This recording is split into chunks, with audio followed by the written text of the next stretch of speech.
la nidation. On aimerait bien savoir où ça se passe, comment ça se passe, mais on n'est pas une petite souris pour aller voir. Donc je vais vous raconter un petit peu au point de vue physiologique. La fécondation, vous savez qu'elle va se faire après la migration des spermatozoïdes, déposés au niveau du col dans la glaire. Ils vont monter le long de l'utérus. Au niveau de l'ovaire, un ovocyte aura été expulsé et le spermatozoïde et l'ovocyte vont se rencontrer dans la trompe. C'est à ce moment-là que ces deux cellules qui vont se réunir vont commencer à se diviser en 2, en 4, en 16 et ainsi de suite. Toujours dans la trompe, ça va faire ce qu'on appelle la morula, la petite mûre, qui va se transformer en blastocyste parce qu'il va y avoir un peu de liquide à l'intérieur.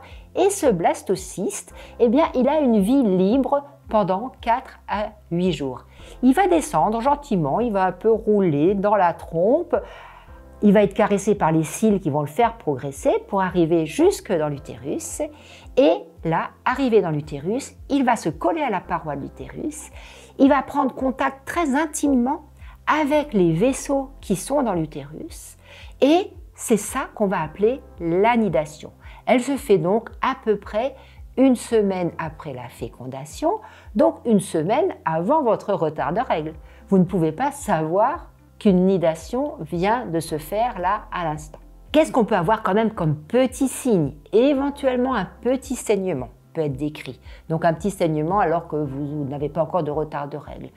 À l'échographie, on ne verra rien. Il faut au moins une semaine de retard de règles pour commencer à voir une petite tache au niveau de l'utérus. La nidation, elle se fait évidemment le plus souvent dans l'utérus. Une nidation qui se fait dans la trompe parce que notre morula et notre blastocyste n'a pas réussi à aller jusqu'à l'utérus. Ça s'appelle une grossesse extra-utérine. Ça, c'est une autre histoire. C'est aussi une histoire de nidation, mais pas là où il faut.